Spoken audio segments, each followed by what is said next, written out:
有個人叫了幾千萬中國年輕人同一件事：人生要精確規劃，每一步都要算清楚，不能靠運氣。然後他在跑步過程中突發心源性猝死。針對他的悼念持續了一整天，有人從外地趕來，有人帶着孩子，有人站在現場很久沒離開。但2個月後，畫風徹底變了，陰間志願填報：你跑不過我，念章詩開始在網絡上流傳。AI 視頻裡，他一邊吃巧樂茲，一邊喝雪碧，一邊繼續跑馬拉松。互聯網情緒從沉重迅速滑向荒誕。同一個人為什麼會在短時間內從被認真悼念變成被肆意玩梗？答案不在那些梗圖裡，在他生前說過的話裡。張雪峰的核心不是雞湯，是另一套東西，現實主義的規則手冊。專業先看就業，城市先看機會，路徑比熱愛更重要。對信息不對稱的普通家庭來說，這些話確實減少了試錯成本，它的影響力從這裡來。但他還說過另一些更硬的話。面對加班問題，他的判斷是要在第一時間做出選擇，拒絕加班，勞動仲裁，一告一個準。這2類話放在一起，底層邏輯就清楚了。你現在的處境是你自己選擇的結果，這是他整個敘事的骨架。這裡有個關鍵點，很多人忽略了。2026年3月24日，張雪峰在公司跑步後出現不適，被緊急送醫，下午3點50分，心源性猝死，搶救無效。他去世前3天還在朋友圈打卡跑步，3月累計72公里，這是官方訃告確認的信息。他41歲。據媒體報道，他每天睡眠約4小時，曾一天舉辦8場講座，高考季曾40小時不合眼。2023年，他因過度勞累、胸悶心悸，被醫院強制收治住院。一個告訴別人要自己把握節奏、重視選擇的人，長期以這個節奏運轉着，不需要任何評論。這個反轉，事實自己就站在那裡。嘴唇發紫，可能心臟不好，你跑不過我，你信嗎？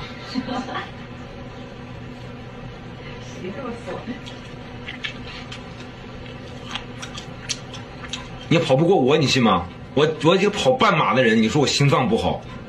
你去別說，我就跟我先說，張雪峰老師，我還記得你，一句一句把我拉出迷霧裡。如果只是反感他的人在調侃，這很正常。但更值得往深想的是，有些人是笑着笑着笑不下去的。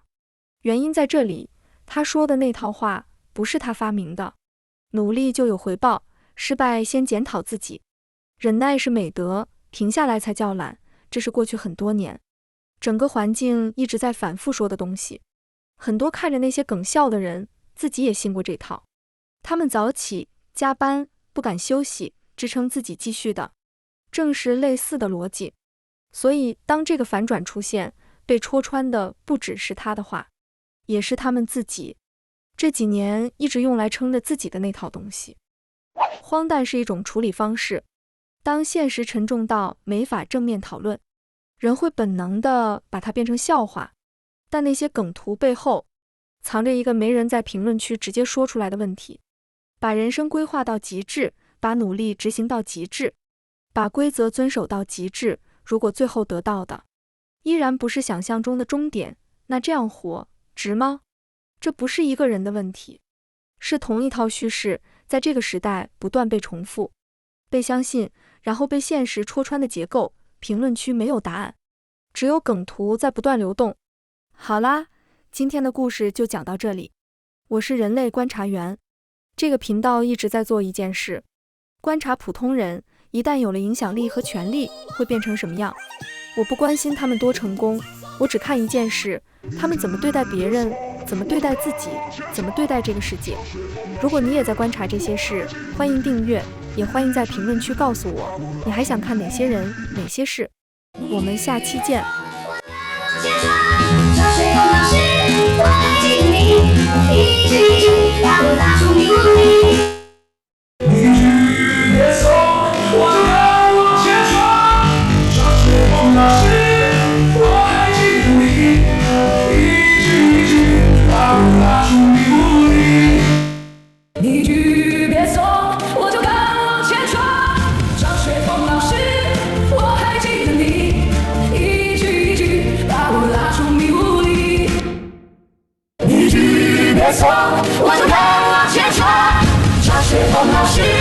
我還記得你，一句一句把我拉出迷霧裡。你一句別送，我就敢往前衝。上學黃老師，我還記得你，一句一句把我拉出迷霧裡。